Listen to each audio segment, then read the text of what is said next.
Hello everyone, it's me, Mr. 166. And just to be clear, it's not my real name. Since मैं एक public platform का use कर रहा हूँ and we all know that आज की इस डिजिटल वर्ल्ड में एक बार जो आप अपलोड कर देते हैं उन्हें डिलीट करना या कम्प्लीटली वेनिश करना ऑलमोस्ट इम्पॉसिबल हो जाता है। दैट्स वाई मैं अपने प्राइवेसी को मेंटेन करते हुए अपने बेटरमेंट के लिए, अपने प्रोग्रेस के लिए इस वर्चुअल नेम का सहारा लूँगा। इसीलिए आप मुझे मिस्टर 166 बोल सकते हैं। So let's begin. I am a JEE dropper. Last time JEE mains 2026 मैंने दिया था एंड वो उतना अच्छा नहीं गया क्योंकि मैंने कुछ तुक्के भी मारे थे। सो रिजल्ट उतना अच्छा नहीं रहा, इनफैक्ट कुछ ज़्यादा ही बेकार था क्योंकि उस मार्क्स के बेस पर, उस परसेंटाइल के बेस पर न तो मुझे कोई अच्छा कॉलेज मिल रहा था, ना ही मैं एडवांस के लिए क्वालिफाई कर पाया। बट मुझे एक अच्छा टियर 1 कॉलेज चाहिए था, सो मैंने डिसाइड करा ड्रॉप लेने का एंड मैं कोटा चला आया। यहाँ मैं one of the best institute that is Allen को ज्वाइन किया एंड ड्रॉपर बैच में इनरोल हो गया। सिंस मेरी 11th-12th उतनी अच्छी नहीं है, ऑल्दो मैंने पढ़ा है बट रिवाइज नहीं करा था एंड क्वेश्चन सॉल्विंग बिल्कुल जीरो करा था। इसीलिए ऑलमोस्ट मैं जीरो पर आ चुका हूँ एंड मैं सारे पढ़े हुए कॉन्सेप्ट्स को, चैप्टर को भूल चुका हूँ।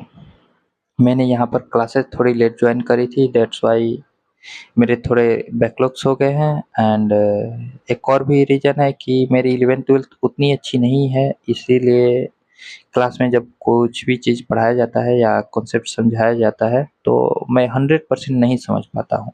ऑल्दो यहाँ के टीचर्स बहुत अच्छे हैं, काफ़ी फ्रेंडली हैं, एकदम बेसिक से स्टार्ट करते हैं, बट 11th-12th उतनी अच्छी नहीं थी एंड एक माइंड में रहता है कि भाई मैंने पढ़ा नहीं। वहीं आप साथ में ये भी देखते हैं कि ये जो आपके अगल-बगल हैं वो काफ़ी अच्छा से रिप्लाई कर रहे हैं, एक बार में ही सब चीज़ों को समझ पा रहे हैं और उसका क्वेश्चन सॉल्व कर दे रहे हैं, तो थोड़ा-सा मतलब ऑटोमेटिक आपको थोड़ा वो बैकवर्ड फील होता ही है। सो मैं अपने बैकलॉग्स को कंप्लीट करने के लिए मतलब मेनली थ्योरी को ही ध्यान में मतलब रखा एंड थ्योरी पर ही फोकस करते गया एंड एचडब्ल्यू को कम्प्लीटली इग्नोर करते गया।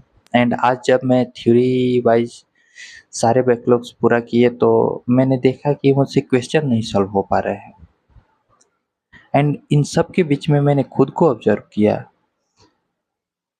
जिसमें मैंने पाया कि मैं अपना बेस्ट नहीं दे पा रहा। मेरी प्रोडक्टिविटी काफ़ी कम हो गई है एंड सबसे बड़ी प्रॉब्लम तो मेरी कंसिस्टेंसी है। मैं ज़्यादा टाइम तक कंसिस्टेंट नहीं रह पाता।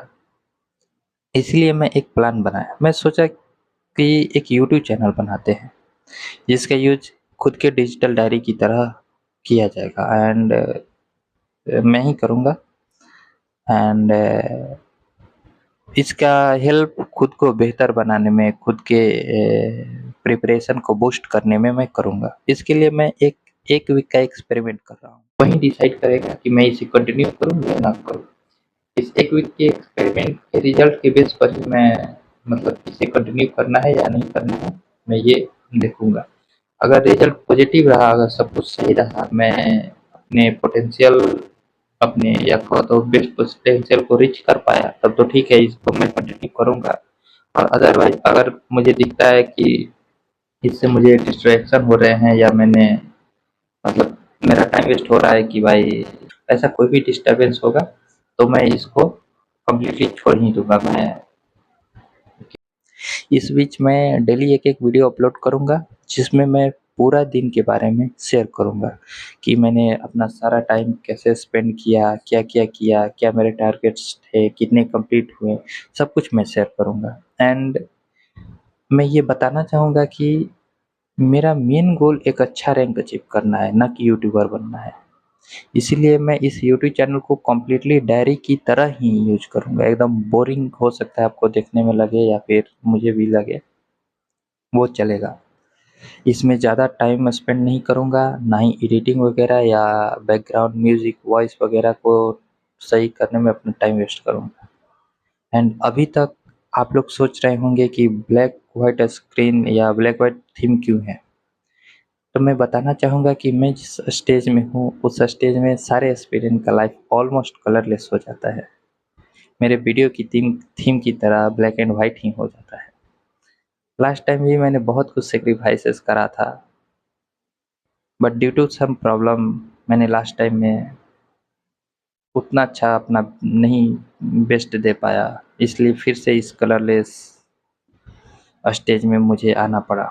ऑल्दो ये उतना भी बुरा नहीं है, क्योंकि जितने भी आप टॉप लेवल के लोग देखते हैं उन्हें इस ब्लैक एंड व्हाइट स्टेज से गुजरना ही पड़ता है। यही तो वो टाइम है जब हम अपने रियल सेल्फ से मिलते हैं, हम अपने रियल पोटेंशियल को देखते हैं, रियल पोटेंशियल से रूबरू होते हैं एंड खुद के हाईएस्ट पोटेंशियल को अचीव कर पाते हैं। एंड मोस्ट इम्पोर्टेंट थिंग, हम अपने बेस्ट वर्जन बन पाते हैं, स्ट्रॉन्ग बन पाते हैं। ओवरऑल कहूँ तो यही स्टेज हमें हमारे पर्सनालिटी को शेप देता है, हमारे पूरे व्यक्तित्व को निखारता है। दैट्स वाई मेरे लिए ये केवल एक ड्रॉप ईयर नहीं है। It's not about just getting into IIT, but also मेरा एक न्यू बर्थ है। इसके पीछे भी एक स्टोरी है जिसे मैं कभी और मे भी फ्यूचर में बताऊं, अगर ये एक्सपेरिमेंट सफल रहा तो। सो ये एक कम्प्लीटली नया जीवन है मेरे लिए। मैं इसको बेस्ट बनाने के लिए जो करना होगा करूँगा, जिन जिन चीज़ों का सेक्रीफाइस करना होगा, जितनी हार्ड वर्क रिक्वायर्ड होगी, मैं सब कुछ करूँगा, क्योंकि मुझे हर हाल में खुद को बेस्ट बनाना है। सो चलिए फिर मैं आज से अपना एक्सपेरिमेंट स्टार्ट कर चुका हूँ। फिर मिलते हैं कल एंड कल मैं एक वीडियो अपलोड करूँगा जिसमें मैं अपने एक्सपेरिमेंट के डे 1 के एक्सपीरियंस को और उसके रिजल्ट्स को शेयर करूँगा। Okay then, bye, good night, Jai Hind.